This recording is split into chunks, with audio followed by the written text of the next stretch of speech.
페르소나 이상한 영화의 연출을 맡으신 정영석 감독님, 그리고 주연을 맡으신 전혜연 배우, 그리고 박구선 배우는 지금 앞에 일정이 조금 늦으셔가지고 좀 늦게 오시는 것 같아요. 일단 두 분 모셔보도록 하겠습니다. 나와주세요.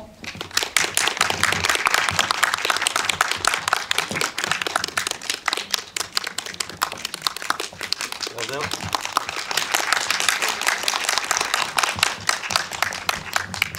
오늘 GB 시간을 넉넉하게 주셔서 제가 뭐 앞에 질문을 좀 하고 나중에 제가 관객분들에게 플로어로 마이크 넘겨드릴 텐데 시간 많이 있으니까 질문도 좋고요, 커멘트도 좋고 미리 생각해 놓으시면 좋을 것 같습니다. 앞에 QR이 있어서 QR 들어가서 미리 써놓으시면 뭐 나중에 또 잊어버릴 수도 있으니까 미리 생각날 때 써놓으셔도 좋고요.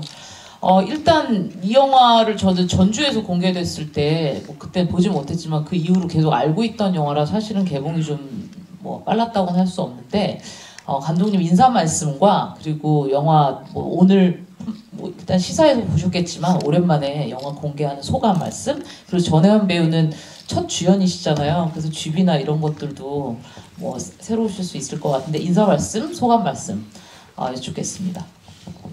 네, 안녕하세요. 이번 영화의 그 각본, 연출 그리고 출연까지 직접 한 정영석입니다.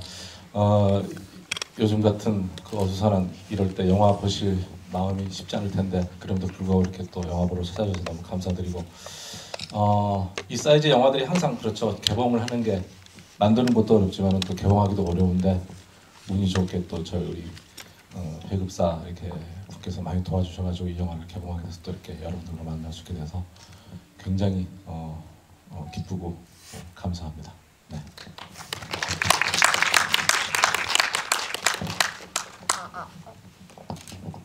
네, 안녕하세요. 해리 역을 맡은 배우 전혜연입니다. 우선 귀중한 시간 내서 이렇게 저희 영화 보러 와주셔서 정말 너무너무 감사드리고요. 이 영화를 한 2년 전쯤에 촬영을 했는데 지금 저도 되게 이렇게 관객분들과 또 만나게 돼서 너무 꿈 같기도 하고 너무 설레기도 하고 네, 되게 여러 복잡 미묘한 감정이 드는 것 같은데요.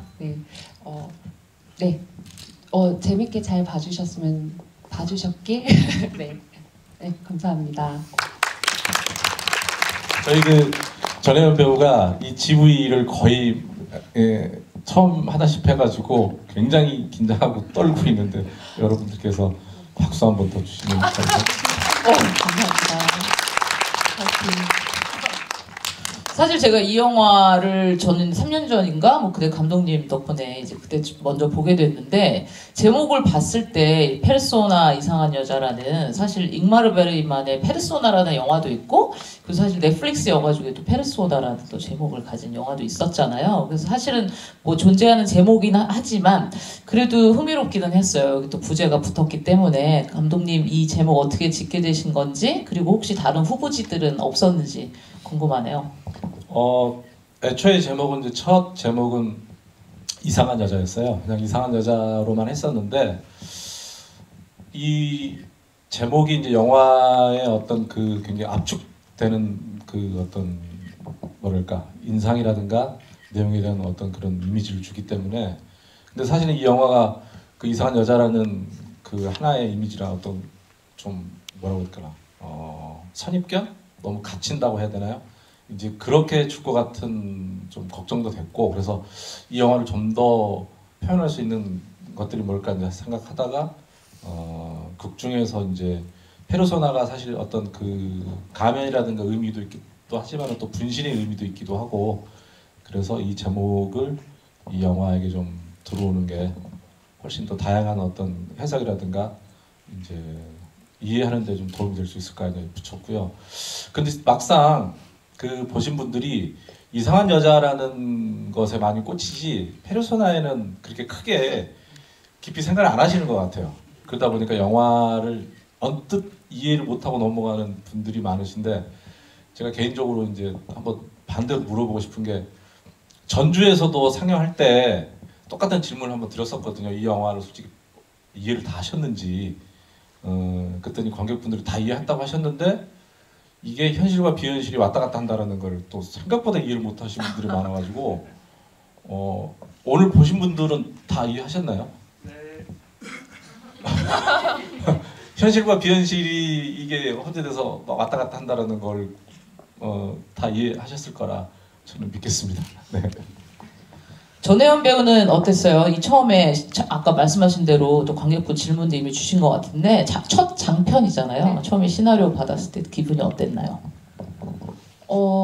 일단 제가 이 작품을 하기 전에 저희 감독님의 전작품인 성의 나라라는 작품을 너무 감명 깊게 보기도 했고 되게 공감을 많이 했던 작품이었거든요. 그래서 좋은 기회로 이 오디션을 보게 됐는데 이제 오디션을 보는 과정에서 감독님께서 이제 이 작품을 함께 하게 될 분이 박호산 선배님이라는 말을 그때 듣게 됐거든요. 제가 박호산 선배님의 나의 아저씨랑 낙원의 밤 이런 등등 작품들을 너무 좋게 봤고 또 평소에 팬으로도 너무 좋아했던 선배님이었어서 함께 한다는 게 너무 영광이었던 기억이 있는데 또 영화로는 주연을 처음 맡다 보니까 촬영 전에 이제 감독님과 여러 번 만나서 대본에 대한 얘기도 많이 나누고 했었는데 이렇게 장편 영화 주연으로 이렇게 관객분들과 만나게 돼서 너무너무 지금도 사실 많이 떨리고요. 네. 그 사실 이 캐릭터가 굉장히 흥미로운 캐릭터잖아요. 네. 그러니까 뭐 어쨌든 이제 일종의 판타지적인 인물이긴 하지만 그건 차치하고 서울대 컴퓨터공학과인데 도라지도 직접 키우고 도라지 청도 만들고 김밥도 싼다고 하고 사실 못하는 거 없는 만능인데 또 거짓말 같은 인물이기도 하고요. 근데 본인이 해석하는 이 캐릭터는 어땠나요? 해리라는 캐릭터. 명확하게 정의할 수 없는 캐릭터라고 생각을 했어요. 네. 순수하기도 하고 어떻게 보면은 이거는 진짜 보시는 분들이 어떻게 해석하느냐에 따라서 캐릭터가 달라지기 때문에 명확하게 정의를 할 수 없는 캐릭터, 모호한 캐릭터라고 생각을 했습니다.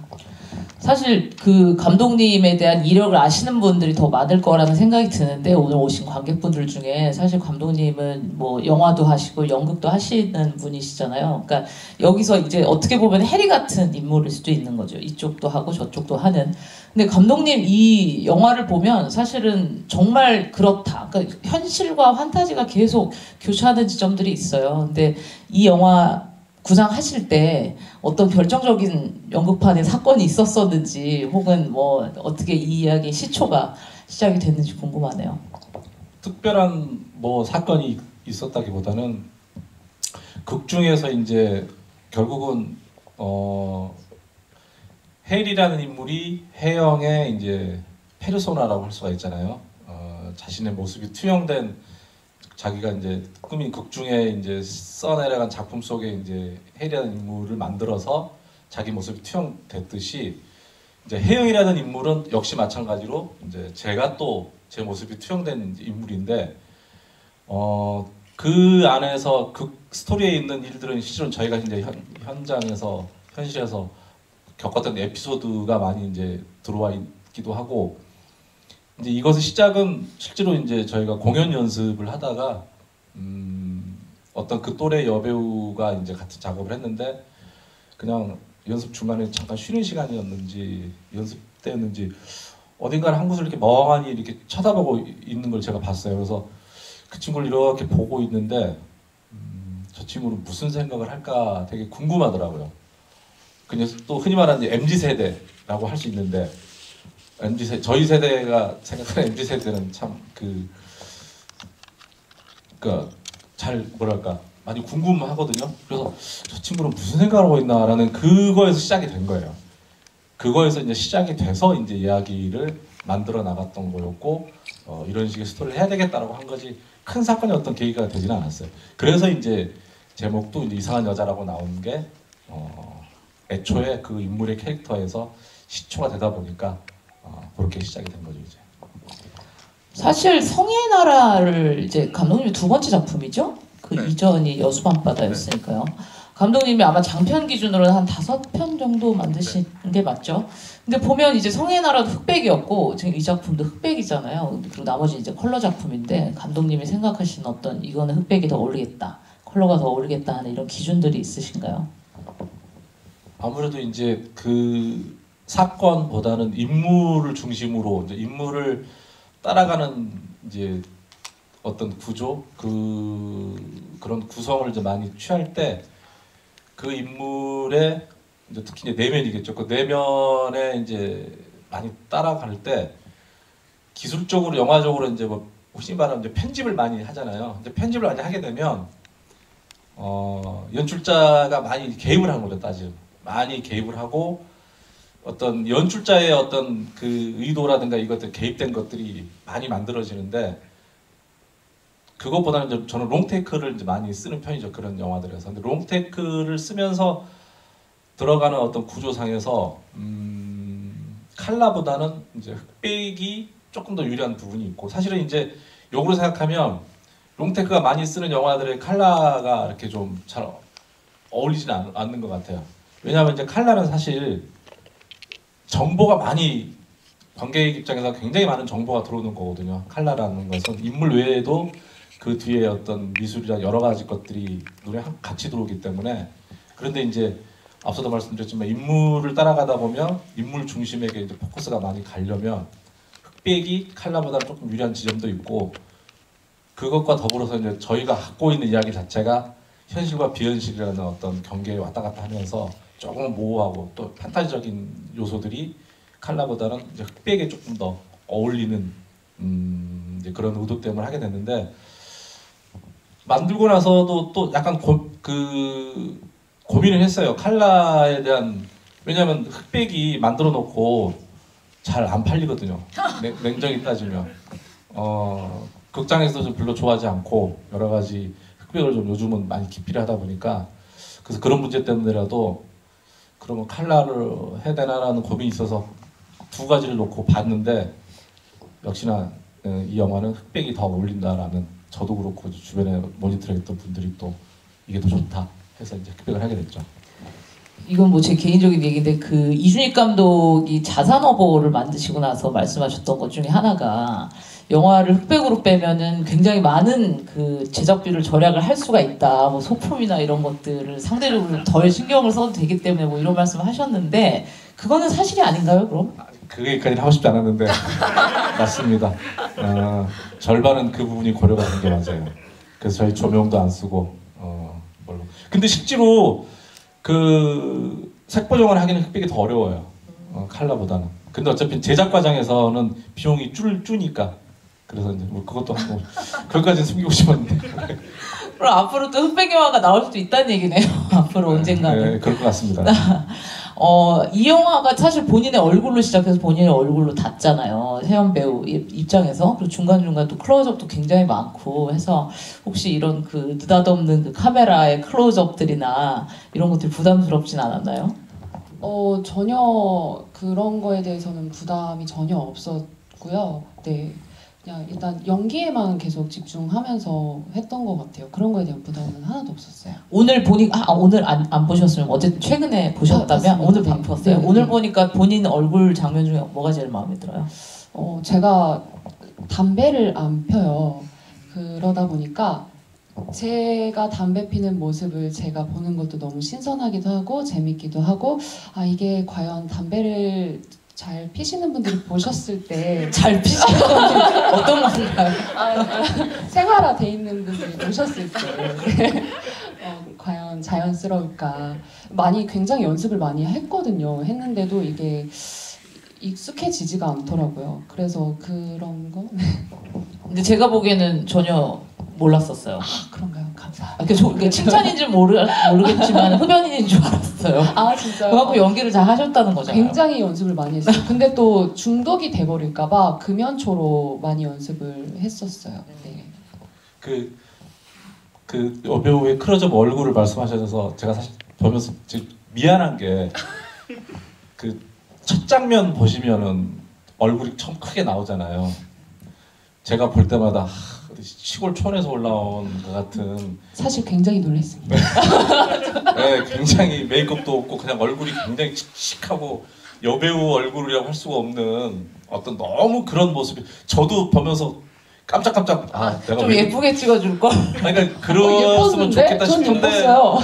이제 그러게 우리 영화에서 이제 아니 근데 이 영화의 정체성과 굉장히 잘 어울려요. 제가 아까도 얘기했지만 이 영화는 혜연 배우의 얼굴로 시작해서 얼굴로 닿는 영화잖아요. 그 영화 제목도 페르소나 이상한 여자고 그래서 굉장히 영화의 이 어떤 주제적인 면이랑은 잘 어울리는 오프닝이었던 것 같아요. 근데 엔딩엔 예쁘게 나왔잖아요. 오프닝은 둘 다 아니라는 예쁘게 나. 말씀이신가요? 아니 예쁜 사람이 봤을 땐 예쁘게 보이는 거예요. 예쁜 사람 눈에는.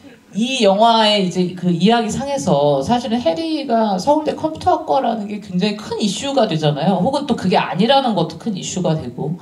근데 궁극적으로 이 인물이 다른 그 무리들과 좀 다르다라는 이제 지점 중에 하나인데 감독님이 이 여러 가지 다른 점을 보유하고 있는 이 인물의 어떤 결정적인 정체성으로 서울대 컴퓨터학과라고 설정을 하신 이유가 있나요?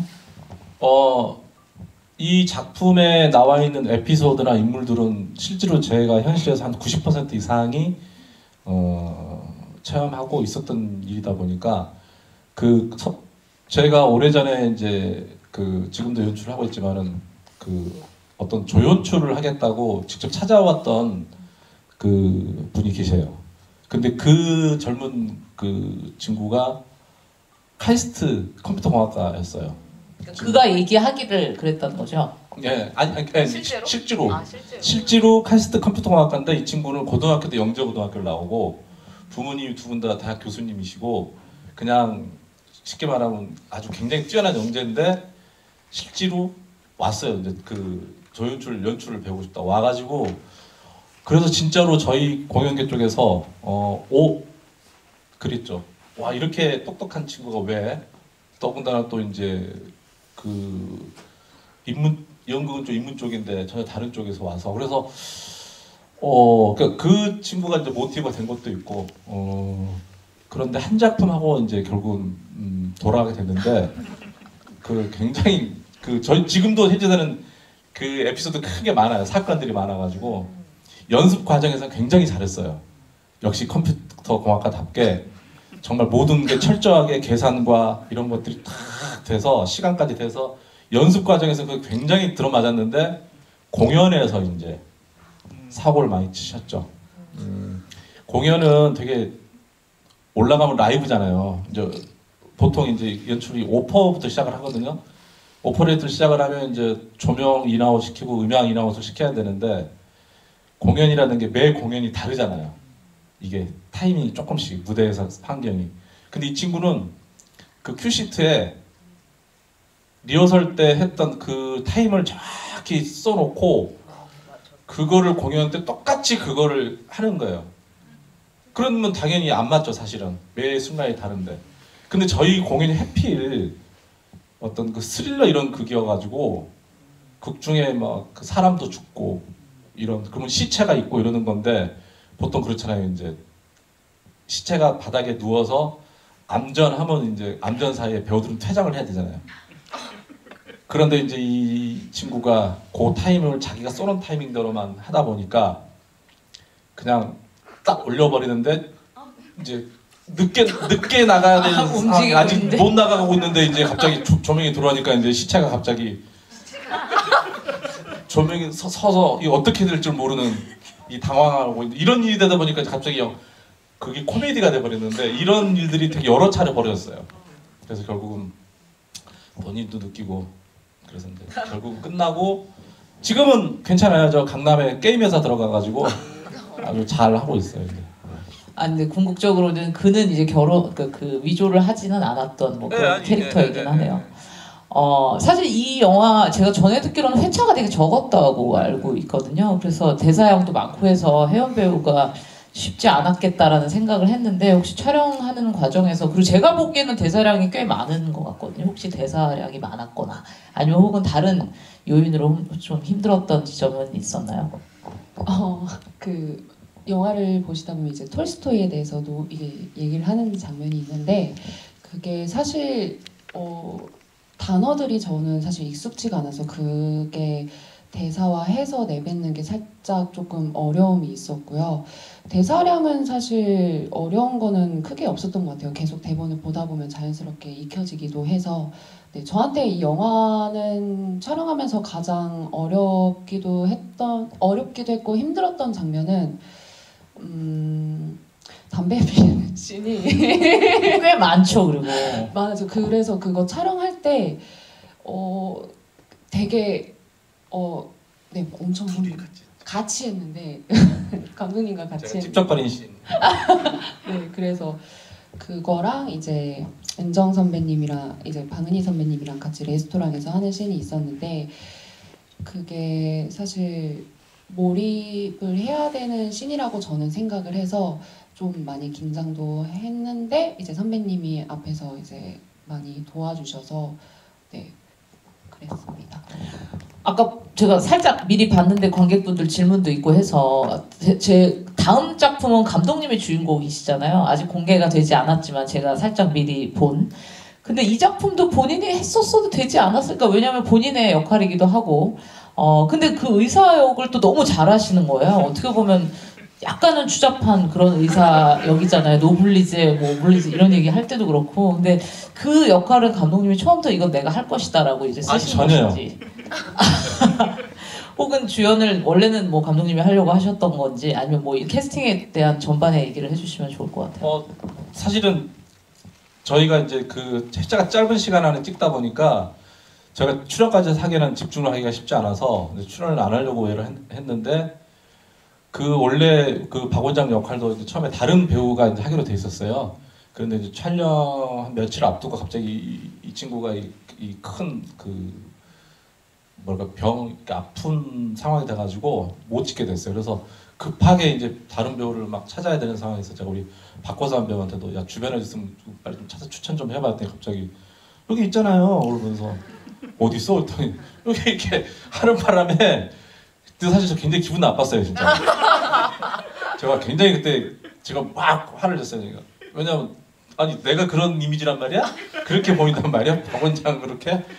그래서 막 화를 내고 스스로 거부를 하고 제가 하기 싫어가지고 근데 도저히 이제 그 배우를 마땅히 아니 그럼 남이 하는 건 괜찮고 본인이 하는 건 절대 안 되는 거예요? 그러네요. 그러니까 그래서 근데 이제 결과적으로 찍고 보니까 그냥 네, 개인적으로는 만족합니다. 네. 아니 제가 이거 보면서 저도 막 중간중간 웃었는데 사실 감독님의 연기를 저는 되게 좋아하거든요. 특히 내부자들이나 아수라 뭐 이런 법조인 연기를 또 많이 하셨잖아요. 검사 이런 거. 예, 예. 그래서 그런 연기들 되게 좋아하다가 여기서 그 한번 흘끔거리는 그런 장면이 있단 말이에요. 그 혜연 배우를 회식 자리에서. 근데 너무 소름 끼쳤어요, 그 장면이. 근데 동시에 느낀 거, 와, 감독님 진짜 연기 잘하는구나. 제가 또 한 번 새삼스럽게 깨달았던 그런 장면이었습니다.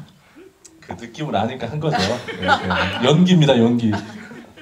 사실 이게 아까 90%는 실화를 바탕으로 했다 뭐 이런 말씀하셨는데 실제로 대학로 배우들을 알거나 아니면 대학로에 뭐 자주 다니시다 보면은 정말로 여기 그 현실적인 세팅들이 굉장히 많아요. 뭐 술집도 그렇고 식당들도 그렇고 그래서 사실 그리고 또 배우의 이야기도 하고 연출의 이야기도 하니까 혜연 배우 입장에서 또 배우의 이야기니까요. 어떤 기시감이 드는 그런 부분들이 있었나요? 이 부분은 진짜 이렇다. 혹시 연극 경험은 없으신 거죠?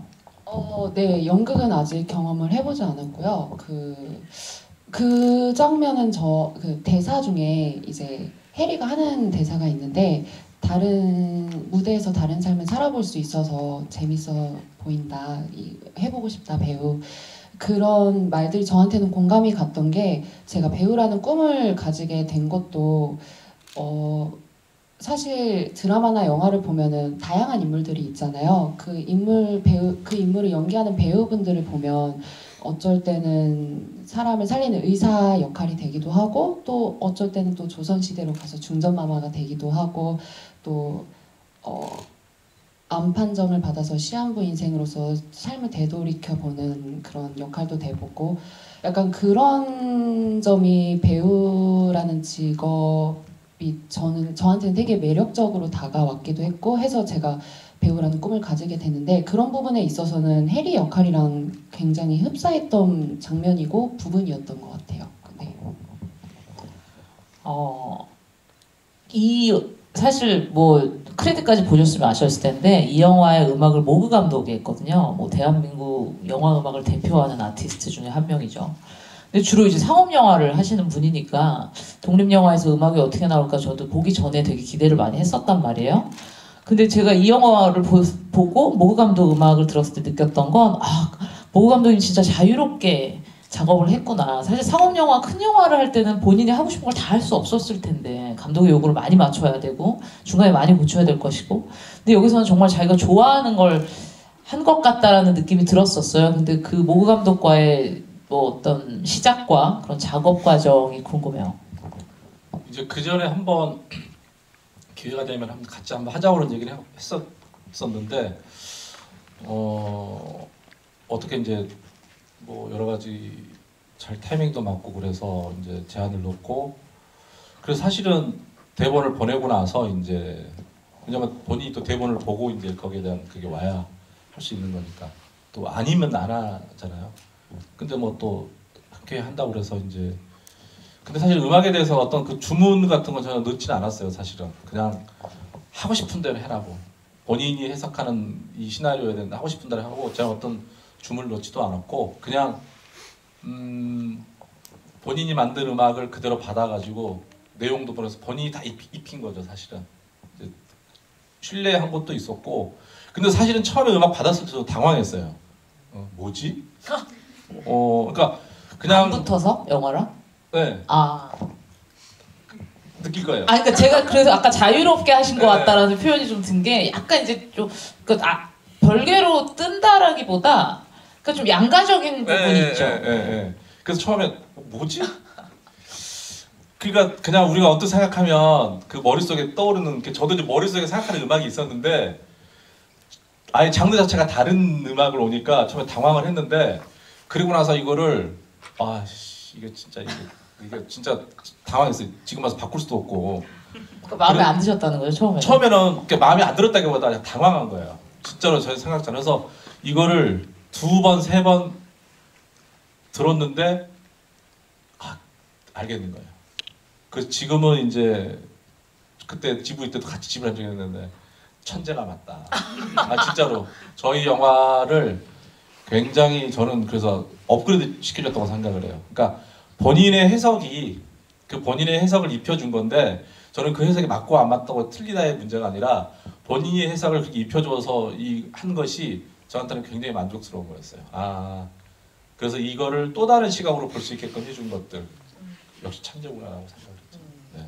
본인이 또 직접 이렇게 연주하신 부분들이 중간중간 있어서 네, 본인이 다 거의 다 연주 직접 했어요. 네, 제가 오늘 영화 3번째? 4번째 정도 보는데 매번 다르게 보이더라고요. 이 음악 때문에라도. 배우님은 제가 보니까 뭐 본인의 그 독백이나 뭐 이런 장면도 있지만 투샷들이 굉장히 많아요. 아까 말씀하신 것처럼 박은희 배우랑도 있었고 박호산 배우도 있고 정영석 배우 뭐 담배 피는 장면도 그렇고 근데 이 배우분들 중에 누구와의 투샷이 가장 좋았었나요? 감독님과의 투샷이 저는 가장 흡족스러웠어요. 역시 배우군요.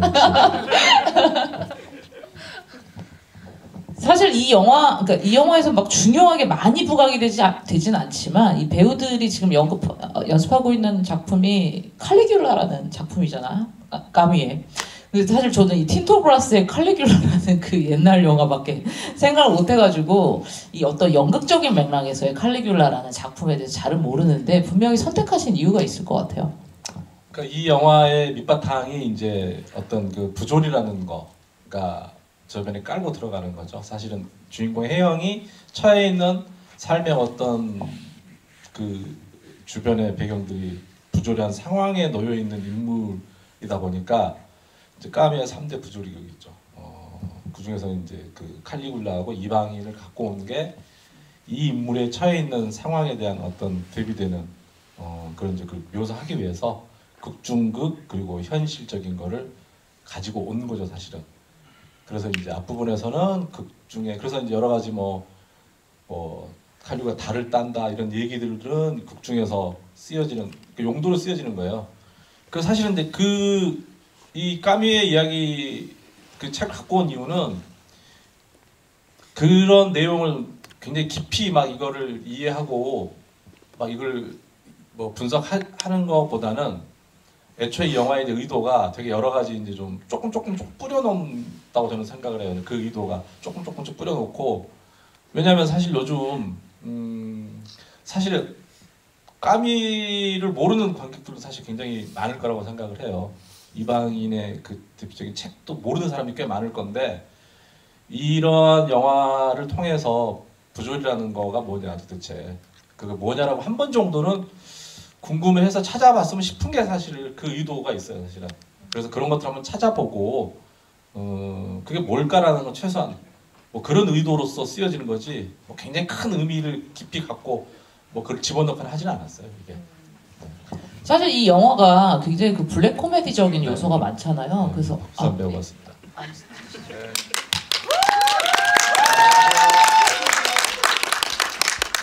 주인공답게. 네. 역시.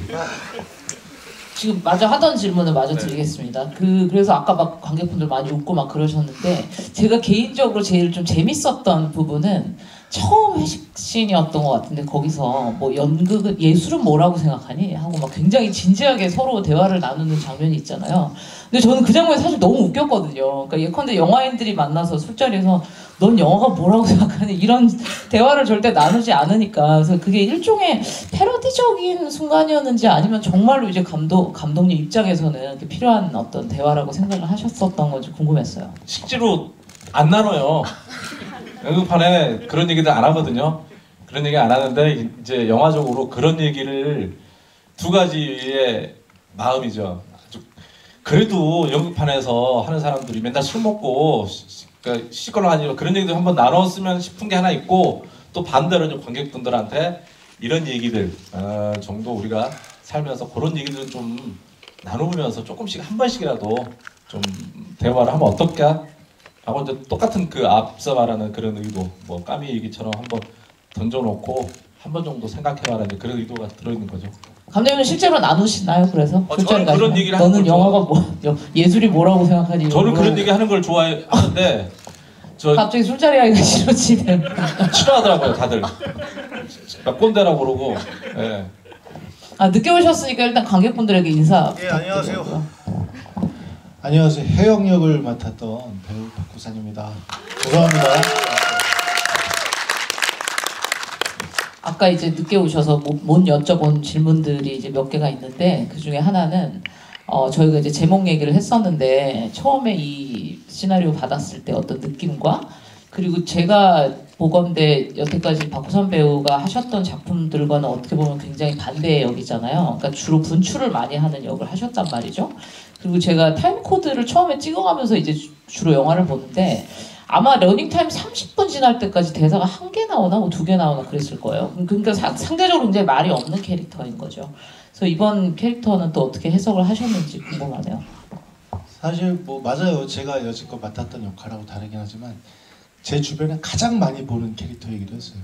전 대학로에서 한 30년 있으면서 많은 연출들이 저런 스탠스를 취하고 있죠. 연습실에서 많은 얘기하다 보니까 술자리나 밖에 나오면 거의 얘기를 안 해요. 그리고 거기서 연습실에서 뭐 이렇게 다 얘기를 했는데 밖에 나와가지고 또 연습 얘기를 하거나 이런 얘기를 하지는 않거든요. 그리고 여기 나와 있는 그 혜영의 특성상 지금 잘 안 풀리고 있고 그래서 아마 더 찌그러져 있었을 거라고 생각해요. 어저께 저쪽 GV 때 했던 얘기지만 대학로 연출들이 갖고 있는 두 가지 스탠스가 있죠. 억울함과 미안함. 예, 억울한 건 이제 자기가 지금 피어내고 있는 꽃이, 이 예술이 이게 가치가 있던 상업적으로 뭐가 있던 어떤 그 계속 폄하되고 있다는 느낌을 지울 수가 없어요. 저는 그걸 굉장히 이해하고 인정하는 편인데요. 연극이라는 예술의 특성이 관객이 직접 와가지고 이렇게 영화처럼 와서 감상을 해주셔야 되는데, 특히 영화는 이제 전국의 극장이 한 번에 쫙 깔리지만 연극은 한 장소에서만 이루어지거든요. 그러다 보니까 거기에 찾아와 주지 않으면 그분들이 느껴지는 뭐랄까요, 그 상대적인 박탈감, 이유 없는 박탈감이에요. 사실 이거는 너무 잘 이해하는데, 그런 데에 대한 자기 예술 세계에 인정받지 못하는 어떤 억울함이 있을 거고, 또 그로 인해서 자기 주변에 그럼에도 불구하고 또 관계를 맺어야만 하는 여러 가족이나 또 친구나 또 나랑 같이 연습을 해주는 사람들에 대한 미안함이 있죠. 그래서 혜영이라는 역할은 억울함과 미안함 요 두 가지로 풀었고 뭐 이게 실제로 대사가 없기도 했고요. 그리고 처음 대본 받았을 때 느낌? 네. 질문이? 네, 뭐 대학로구나. 그리고 이건 연극을 해보신 분이 있었고 해본 사람이 이해할 수 있겠구나라고 생각을 했어요. 그래서 나한테 왜 이 대본이 왔는지도 이해가 됐고 그래서 하기로 했습니다. 그 방금 박호산 배우가 말씀하신 대학로 연출들이 그렇다라고 하시는 거에 동의하시나요? 억울한과 미안함이라고. 예, 동의하죠. 저도 그러니까요. 아까 이제 질문들을 저희가 이제 두 분께 주로 나눠드려가지고 저희가 아까 그 얘기했던 것 중에서 이게 아무래도 본인의 또 직장이자 터전에서 벌어지는 이야기잖아요. 그래서 많은 것들에 대한 어떤 기시감이 드는 설정들이나 에피소드들이 있었을 텐데 가장 좀 기시감이 많이 들었던 그런 장면이 있었나요? 저요? 네. 또 저요? 저희가 많이 했어요. 네, 아까 많이 오셔서. 맞아. 네, 뭐 그런 기시감이라 많이 보던 익숙한 장면을 물어보시는 거겠죠. 오디션의 그 형식 앞에 잘 모르시는 분들 앉아 있고 잘 모르는 사람이 나와서 잘 모르는 이야기를 하고 가게 되는 이 형식. 하지만 계속 똑같은 대사를 다 반복하고 들어오는 사람마다 지정 대사가 있으면 그거에 대한 어떤 지겨우면서도 그립고 또 설레이는 지겨운데 그러기가 쉽지 않죠. 또 그런 어떤 느낌. 그다음 술자리. 그거 많이 보던 술자리. 그 좀 약간 진부하지만 식상하고 진부한 구호고 연극은 삼티다 뭐 MT 10파티 쫑파티 그런 일들이 있죠. 제가 아까 저희가 이야기를 좀 나누고 그 관객분들에게 플로어로 마이크를 넘겨드린다고 해서 지금 질문을 몇 개를 받아놨는데요. 혹시 또 이 카카오톡 오픈 카톡 안 쓰시는 관객분들이 있어서 혹시 질문 있으신 분 먼저 제가 마이크를 드리고 오픈 카톡에 있는 질문을 좀 이렇게 솎아보도록 하겠습니다. 혹시 질문 있으세요? 네, 먼저. 새로운 물이 들어왔구나. 옛날부터 있었어. GV의 오픈 카톡 옛날부터 있었어. 제가 떨어졌고 90 중요하게 편해서 요즘 좋습니다. 네, 안녕하세요. 영화 너무 잘 봤고요. 제작비가 얼마나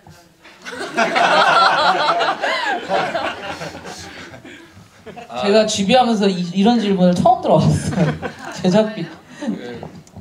직접 공개까지는 좀 그렇고 굉장히 적게 들긴 했습니다. 뭐 구체적인 금액을 밝기는 그렇지만 뭐 상상하시는 정도로 적게. 제가 아는 연출님이 오늘 보고 갔는데 굉장히 영화를 만들고 싶어 하는 것 같아요. 그래서 저한테 여쭤달라고 해서. 근데 이제 그 부족한 제작비, 그러니까 금액이 가능했던 이유는 역시나 이게 사람이 많이 하는 작업이다 보니까 그 주변에 어떤 그 같이 작업할 수 있는 그 사람의 힘으로 하는 거다 보니까 그런 분들이 많이 있으면 소위 이제 그걸 메꿔 살 수 있는데 그렇지 않으면 돈이 이제 많이 들어가죠, 사실은. 그런 시도로 막상 하려고 하시는 분들이 이제 잘 어려운 지점들이 그런 부분이 있는 것 같아요. 감독님한테는 박 원장 같은 친구가 없으신가 봐요. 진짜 있었으면 500장 좋겠는데 비싸시고. 없어요, 진짜. 사실 질문 다음 관객에게 드려도 될까요? 예. 아까 되게 작은 디테일이긴 한데 여기 그 대박이라는 강아지가 나오지 않습니까? 그 대박이 강아지는 강윤성 감독님의 강아지 이름이에요. 근데 사실 굉장히 큰 강아지가 나와서 놀랐어요. 실제 대박이는 아닌 거죠? 대박이에요. 이름이 대박인데 그 아이도 대박이에요? 그 친구 대박이고 그 실제로 그 펜션도 거기 사장이 후배라서 협찬을 받은 거예요. 그 펜션 협찬을 받고 대박이 출연 조건으로 협찬을 받았습니다. 그러니까 동명이견이군요. 강윤성 강아지도 대박이고. 제가 이번에는 채팅에 올라온 질문을 하나 드리려고 하는데요. 해리 달 자유를 상징적으로 표현하는 게 인상적인데 달이 예뻐서 담배를 핀다는 장면은 허상인가요? 라고 질문하셨네요. 달이 예뻐서 담배를 핀다. 그 씬? 네, 그 연출이, 그 씬. 그 연출이, 씬. 예, 보자. 그쵸. 그 씬은 이제 그게 이제 비현실인 거죠. 그 혜영이 쓰고 있는 작품 안에 상상 속으로 그려온 장면이죠. 그 장면은. 그리고 제일 처음에 남겨주신 질문인데 감독님은 혜성이라는 인물을 통해서 어떤 이야기를 하고 싶으셨는지 궁금합니다. 그리고 사무실에 조심조심이라고 쓰여있는 파일철 그게 이제 이런 것이 본인에게는 초심초심으로 보이기도 했는데 결국에는 현실과 타협하면서 마모된 그런 인물은 아니었는지 어쨌든 그 의도가 궁금하다고 올려주셨네요. 그렇죠. 그러니까 이 영화의 시작과 끝에 보면 해리가 처음 오디션에서 했던 질문에 이거 연극 왜요 했을 때 이제 재밌을 것 같아서요라고 했던 그 지점, 그리고 마지막에 혜영이 왜 글 안 써? 그러니까 재미가 없어서요라고 쓰는 그 지점이 이제 맞닿은 부분인데 앞서 말씀드렸듯이 이제 해리라는 인물은 혜영이 창조한 자기의 분신이거든요. 예를 들어서 분신 같은 인물인데 결국은 그 부조리한 상황들에서 자기 자신을 잃어가면서 끌려가고 있는 자기의 삶에 자기가 대신 만들어 놓은 인물을 통해 가지고 해리를 통해서 찾아 나가는 거라고 생각을 해요. 그래서 이렇게 나오는 극 중에 보면 자유의지라는 것들이 있어요. 사실은 그 부조리한 상황을 뚫고 나가는 것이 결국은 자유의지라는 거죠. 그러니까 스스로 선택할 수 있는 거, 저항의 같은 의미가 있는 거예요. 끌려가지 않는 거. 그러니까 글을 그만 쓰겠어라는 거가 우리 사회적 관점으로 놓고 보면 절필을 하는 게 그럼 그게 부정적인 거 아니야라고 생각하겠지만 혜영이라는 인물만 놓고 보면 끊는 거 자체가 자기 자유의지인 거죠. 사실 어찌 보면은 해리가 갑자기 사라지잖아요. 예를 들면은 그거 역시 그러니까 해리라는 인물은 계속 어떠한 굴레나 이런 거 없이 모든 게 다 자기 자유의지로서 선택하고 해 나가는 인물인 거예요. 되게 진취적이거나 어떤 혜영은 그렇지 못했던 인물이 통해 가지고 결국은 자기 자신도 나 그만 할 거야라는 거가 어떤 물론 이제 그 다음은 다시 또 자유의지로 글을 써 나가겠죠. 그러니까 끌려갔던 삶을 끌어내는. 그래서 지금 그 조심조심이라는 그런 거가 그게 전혀 아닌데 그 되게 괜찮은 것 같은데요. 초심초심. 역시나 마찬가지죠. 사실은 처음 초심초심이라는 거 그거 읽고 그게 사람 잊고 살아가는 거잖아요. 그래서 혜영이 인물이 이제 그렇게 하는 거죠. 네. 아까 그 방금 관객분이 쓰여 있는 걸 얘기를 하시니까 그 중간에 해리가 시를 쓰는 공책이 나오잖아요. 근데 그 공책 앞에 이름은 김진숙이라는 이름이었나요? 김지숙. 그러니까 다른 인물인데 그럼 그것은 일종의 이 해리라는 인물이 환타지적인 인물이라는 거에 대한 일종의 암시였을까요? 그러니까 엄밀히 따지면은 정혜리가 진짜 이름이 아닐 수 있는 거고 김지숙이 진짜 이름인 거고 해리가 그러니까 이거는 사실은 어떤 명확한 100% 이게 맞다 옳다의 답은 아니고 이제 제가 깔아놓은 것은 이제 그 김지숙이라는 인물로 하나에 던져놓긴 한 건데 김지숙일 수도 있고 정혜리일 수도 있는 거라는 거죠. 하나의 설정상으로는 뭐가 진짜 진실인지는 사실은 근데 여기서는 뭐가 진실인지는 중요하지 않은 것 같아요. 각자가 생각하고 추측하는 것들이 무엇인가가 그게 사실 더 중요한 지점이라고 생각하기 때문에 저도 그렇게 생각을 해요. 김지숙일 수도 있고 아닐 수도 있고. 본인이 김지숙인지 알고 계셨어요? 연기하실 때? 보셨을 거 아니에요? 예, 설정이나 이런 걸. 모르고 연기했는데 이것도 그냥 감독님 말씀해주신 것처럼 김지숙일 수도 있고 정혜리일 수도 있고 아니면 친구한테 빌린 노트를 쓰는 걸 수도 있고 이거 저도 딱 설정을 해놓고 한 건 아니기 때문에 이거는 해석이 혜리한테도 그거는 명확하게 정해주진 않았죠. 사실은. 네. 그 이 배우가 어떤 그거에 대한 명확한 둘 중에 하나 답을 갖고 가는 것보다 이 배우 자체에서도 사실은 그 모호함을 주는 게 이 배우한테도 연기하는 게 낫지. 그걸 만약에 너 당신은 김지숙인데 이렇게 해리야 라고 하게 돼버리면 연기적인 부분에서도 사실은 어떤 설정이 되기 때문에 그건 알려주진 않았어요. 제가 그 답변하시면서 질문을 계속 보잖아요. 근데 너무 웃긴 질문이 있어가지고 제가 소개를 해드릴게요. 전혜연 배우님께 이제 여쭤보는 질문인데 담배를 피면서 코인 시세를 보는 장면이 나오는데요. 감독님께서 말씀하신 MZ세대인 극단 신입 배우를 표현하기 위한 의도적 설정이었을까요? 촬영 당시가 2년 전이라고 하셔서인지 화면에 비친 코인 시세 리플 600원대 현재 4,500원대인데 비현실 속 해리가 코인을 팔지 않았기를 상승하기를 절에 가서도 교회 가서도 기도한 게 아닐까요? 전혜연 배우님께서 생각하시기에 영화 속 해리가 기도한 건 뭐라고 생각하시나요? 세계 평화 말고요.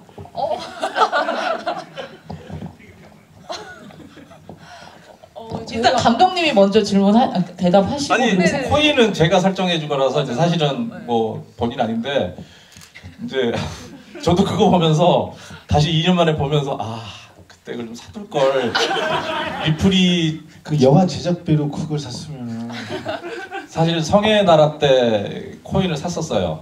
사가지고 그 성의 촬영을 하면서 계속 코인을 봤는데 실제로 영화 촬영 기간에 많이 뛰었다가 그걸 빨리 팔았어야 되는데 안 팔아가지고 끝나고 나서 다시 쭉 떨어졌는데 그게 너무 재밌는 것 같아요. 그게 지금 오늘 보니까 리플이 한 4천 얼마가 됐죠. 저는 안에서 무슨 얘기인지 못 알아듣겠어요. 지금 600원이고 4,500원 무슨 얘기인지. 근데 어쨌든 제가 주비할 때마다 느끼지만 관객분들은 진짜 예리하신 것 같아요. 그러니까 하나하나 하시는 분일 것 같아요. 질문하시는 거 보면 혹시 플로어에서 질문 있으신가요? 제가 그 오픈 채팅으로 질문 말씀드리기 전에 여기 앞에 관객분께 마이크 부탁드립니다.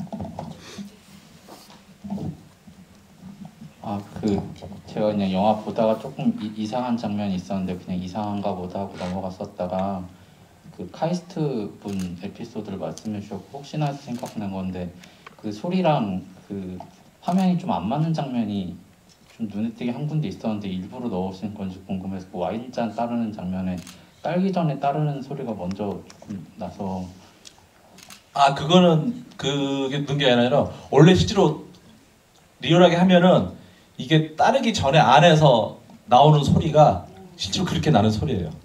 그거. 네, 그래서 그건 이상한 게 아니고 그게 원래 리얼 사운드가 맞고 그 씬 말고 다른 씬들에서 좀 사운드가 이상한 부분들이 좀 있을 거예요. 그리고 근데 제작비 문제입니다.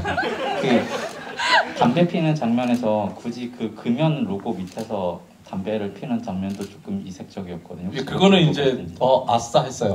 아주 좋아 그런 거. 그런 게 부조리한 상황이기도.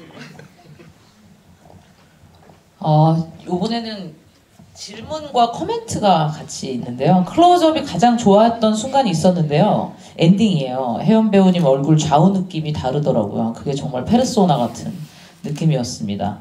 너와 나의 다른 자아가 혼재되어 있는 느낌. 영화 재밌게 잘 봤습니다라고 소감 올려주셨고요.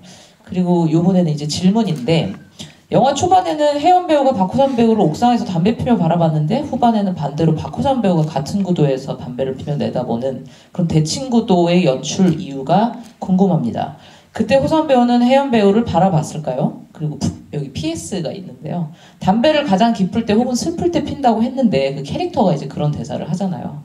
옥상에서 박호산 배우의 감정은 어떤 것이었을지 알고 싶습니다. 감독님 그리고 박 배우님 이렇게 답변하시면 될 것 같아요.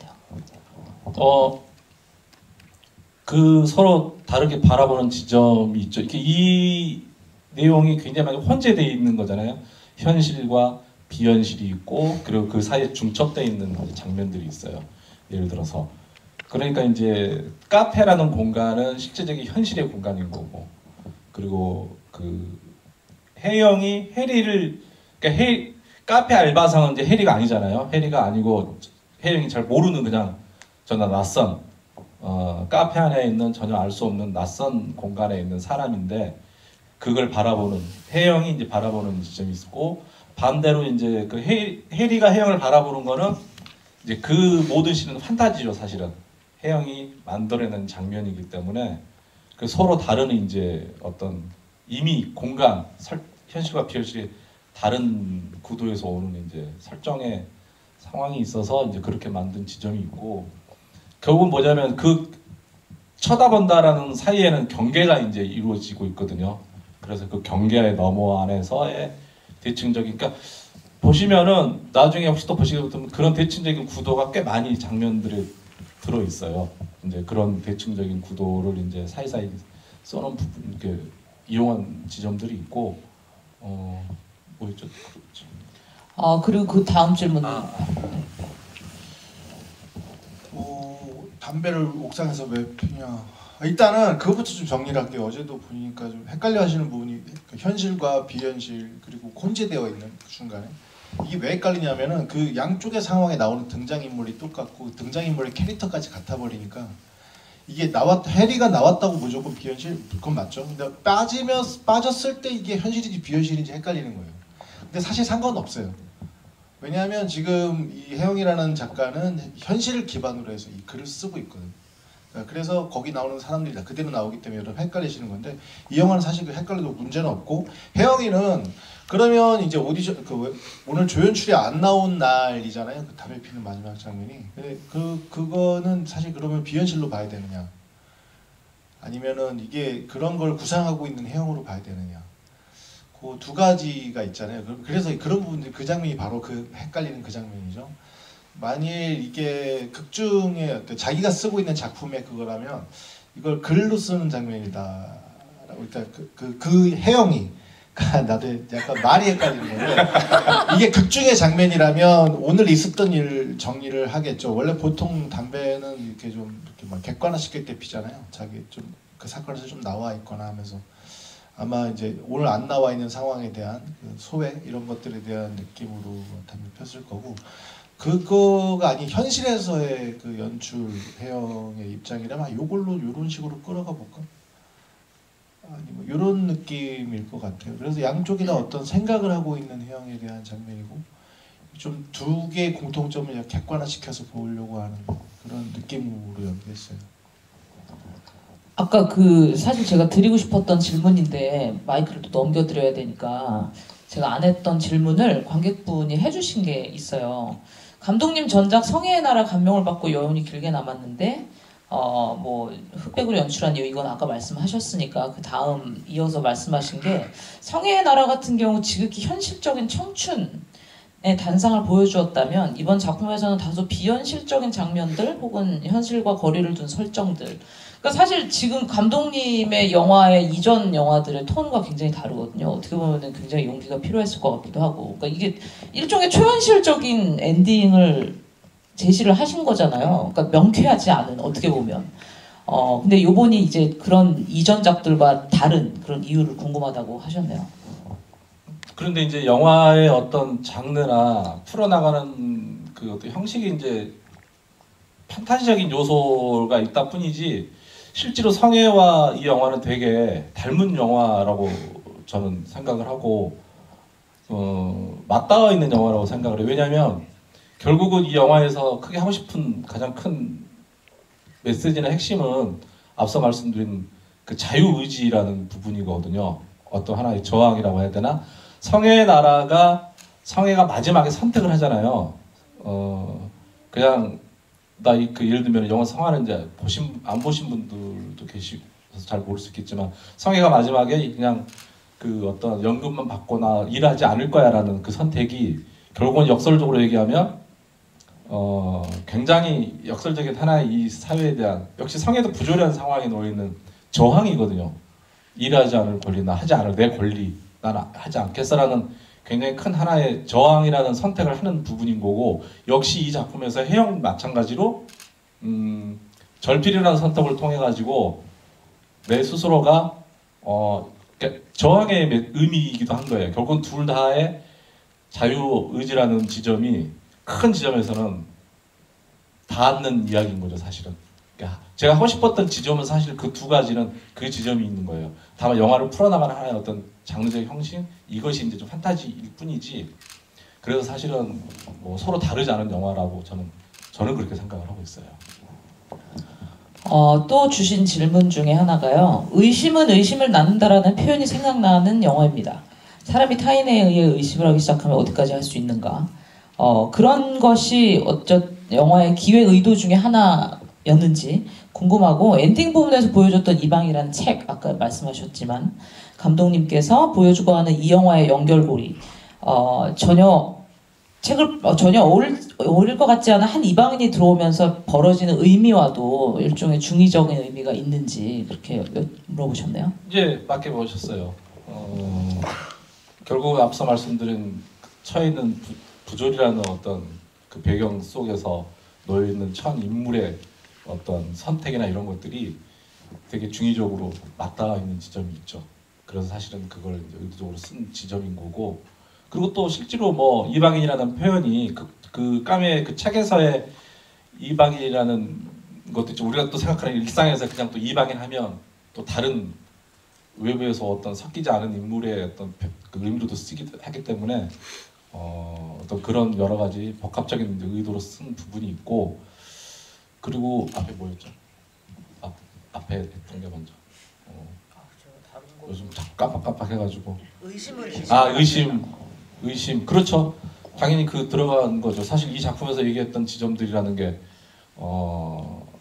서울대라는 그 타이틀이 없었으면 이 성애를 바라보는 시각이 그렇게까지는 않았을 텐데.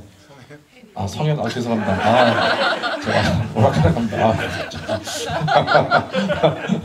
성혜리 성인가 보다. 성혜리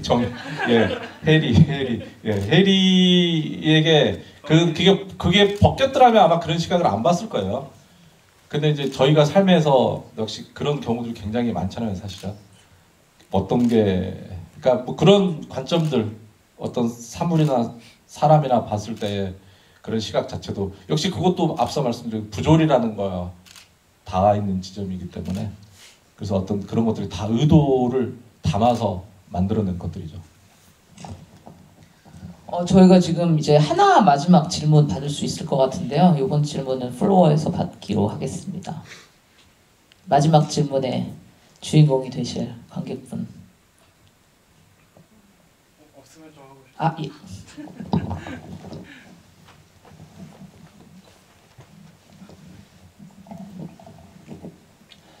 사실 이게 영화를 보다 보면 사실 오늘 두 번째 보는 거거든요.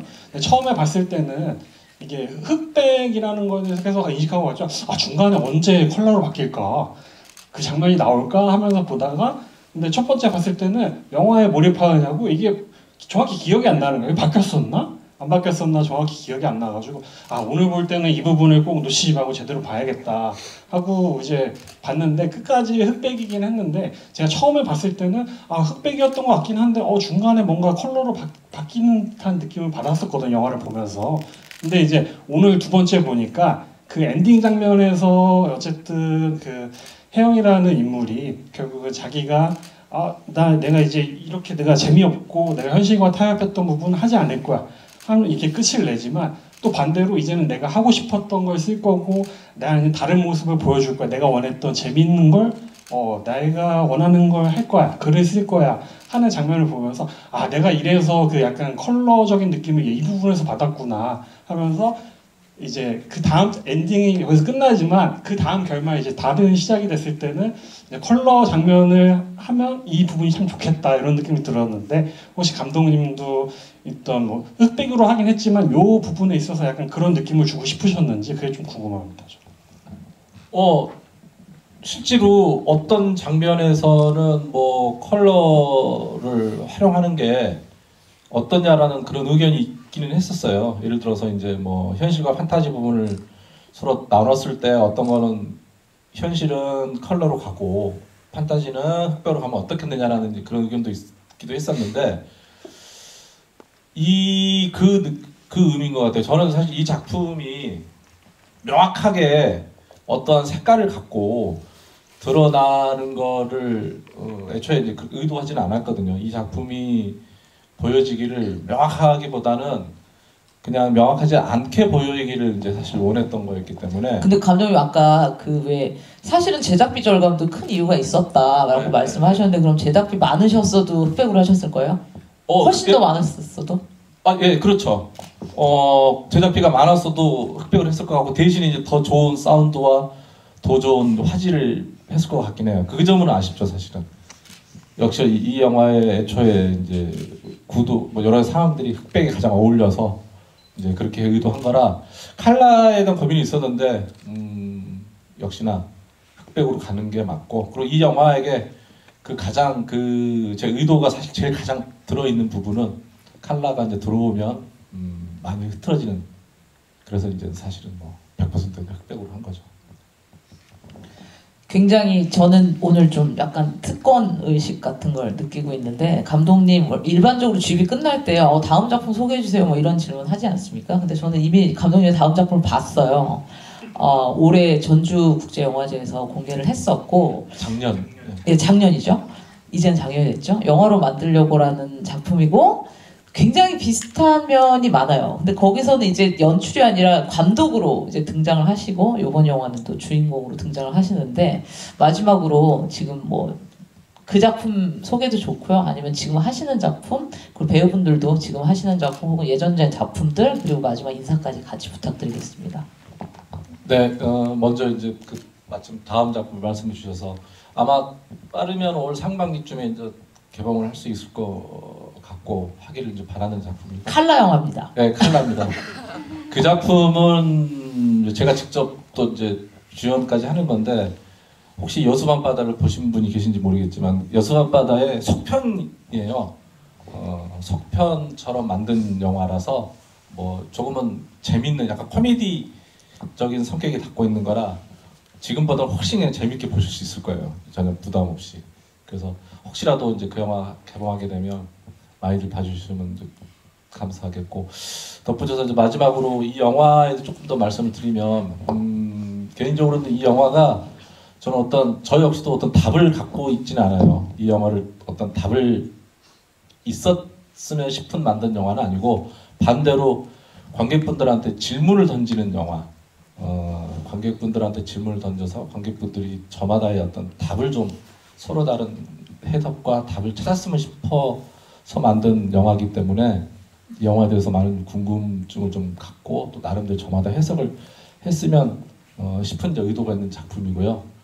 그래서 혹시라도 오늘 이 대화를 집을 통해서 이 영화에 대해서 조금 더 좀 이해가 덜 되거나 혹시 또 좀 알아보고 싶은 내용이 있으면, 어제도 집에 있으면 그 유튜브에 어떤 채널에서 저 영화를 처음 보고 나서 아주 해석을 정말 잘 해놓은 그 영상이 있더라고요. 그거를 아주 제일 근접되게 영화를 해석을 잘 해놓은 영상이 있어서, 혹시 되시면 궁금하시면 유튜브에 그 영화 저희 제목을 치면 예고편 사이에 딱 하나 뜨거든요. 그게 채널이, 그거 보시면 아마 좀 더 많이 이해가 되실 것 같아요. 아주 잘 정리를 해놔서 그거 한번 보시면 도움이 될 것 같고, 어쨌든 이렇게 또 끝까지 남아서 이렇게 이런 시간 가질 수 있게 돼서 굉장히 고맙고 감사합니다. 돌아가실 때 요즘 감기 심한데 건강들 잘 챙기시길 바라겠습니다. 감사합니다. 감독님 근데 연출은 안 하시나요? 연극도 하시니까. 예, 하고 있죠. 계속 하죠. 네, 연출 계속 합니다. 좀 있으면 또 볼 수 있겠죠? 예, 또 올해. 네, 네. 초청할게요. 네. 저희 영화 이렇게 보러 와주셔서 정말 감사하고요. 저희 영화 볼 때마다 되게 새로운 느낌으로 다가오기도 하고, 다양한 해석들이 또 나오기도 하고, 숨겨져 있는 부분들을 또 발견하는 재미가 있으니까 시간 되시면 또 여러 번 봐주시길 희망하고요. 저는 또 이렇게 또 만나뵐 수 있는 시간이 올 수 있게 열심히 활동할 테니까요. 많은 관심과 사랑 부탁드리고, 저는 이제 곧 2월 5일 날 KBS 오피스 코미디 드라마로 여러분들 또 찾아가는데 많은 관심과 기대 부탁드리겠습니다. 감사합니다. 이 영화가 그래도 이만큼 오게 된 게 저는 되게 자랑스럽고 되게 애쓰신 분들에게 감사하고 그렇습니다. 전주에서 처음 작년에 상영할 때까지만 해도 야 이제 끝났구나, 이제 빠이빠이 그랬는데 다시 만나고 이러네요. 전주 22년에 상영. 2022년. 그랬군요. 그게 벌써 2년 된 거예요? 그렇지. 재작년 상영. 와, 3년 됐네 이제 횟수로 치면은. 세상에. 근데 다시 좀비처럼 돌아갔네. 네, 어쨌든 이런 경우 제가 이제 한 번 있었어요. 족구왕이 그렇게 계속 매년 돌아다니더라고요. 작년에 제가 삼지였었나 봐요. 일이 굉장히 없었고, 그래서 뭐 독립영화를 일이 없기 때문에 독립영화는 아닌데 좀 메이저에서 좀 이렇게 다들 그랬지만 투자가 많이 줄다 보니까 이게 계속 독립 영화를 많이 했거든요. 올해까지 좀 이제 딱 되고 나서는 이제 메인 드라마나 영화나 진짜 들어오고 있어서 아마 올해 좀 바쁘겠지만 그래도 독립 영화로 올해도 시작합니다. 그 카르마라는 영화고요. 독립 영화지만 조금 제작비가 많이 들어간 좀 대기업에서 후원받는 영화인데. 부럽지. 네. 스릴러고요. 빨리 박 원장 같은 친구를 어디서 사귀셔가지고. 아니 근데 그거 아니야 이게 너무 얘기가 길어지니까 어쨌든 마무리 인사인데 와주셔서 감사합니다. 그리고 한국 영화, 독립 영화, 인디 사랑해 주세요. 사랑해 주시니까 여기 오셨겠지만 또 주변에 또 많은 홍보 부탁드립니다. 감사합니다. 오늘 끝까지 주비 남아주셔서 감사하고요. 조심히 돌아가십시오. 감사합니다.